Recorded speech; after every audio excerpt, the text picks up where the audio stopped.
in a similar light. We see that ancient sages took the approach of speaking of how the true nature of your being appears, rather than trying to define it. Thus, they depicted how it appears as what it does. And the most accurate description of how the true nature of your being appears is the Om symbol, as illustrated in the Mandukya Upanishad. The Mandukya Upanishad is the shortest Upanishad, and its content is pure wisdom. The word Mandukya means frog, and it represents a kind of jump from one state of consciousness to another.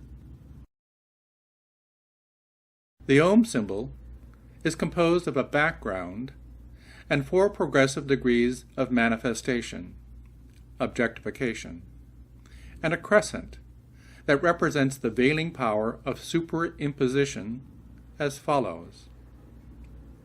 The blankness of the background of the Om symbol is represented here by blackness. This signifies that your true nature itself cannot be objectified. The rest of the symbol represents that which can be objectified, and thereby how you are known. The first appearance is a dot, called Turiya in Sanskrit, which means the 4th relative to the other 3 more dense states of consciousness. Although it is called the 4th relative to the others, it is truly the 1st. The dot is a point in space that has location, yet no dimension. This is the I am, or more accurately, simply am, as the knowing quality that you exist. The next form that appears is a crescent, which is called Maya in Sanskrit, and it represents superimposition as the veil of separation.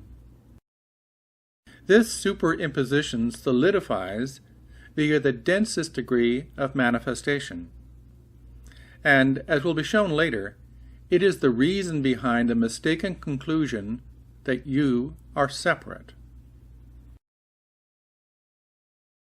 The next degree of density is the upper wave, which represents deep sleep, or Sushupti in Sanskrit. At this level, there is being, yet still no dimension, as deep sleep is experienced as a blankness. This is the causal level of being, as although it is experienced as a blankness, the seed of your current manifestation, which includes the mistaken conclusion of separation, is present, such that you remember what you appear as on waking. Dream consciousness is the next degree of density, called swapna in Sanskrit. This is represented as a whirlpool, or a wave curving back on itself, such that there is a localized form. This is experienced as a dreamer and a dreamer's world. This is the subtle level of consciousness, as form here is purely mental, and it also includes the mistaken conclusion of separation. Finally, there is the densest degree of manifestation, which is waking consciousness, called Jagrat in Sanskrit. This is represented by the bottom and largest wave of the form. This is experienced as a waker and a waker's world. This is the most common state of consciousness, and it is the gross level of consciousness. It appears as a physical body, mind, and world in space and time. It is in the state of waking consciousness that the mind as Maya most thoroughly superimposes the idea of separation, such that identification with a localized form flowers as the mistaken understanding of who you are.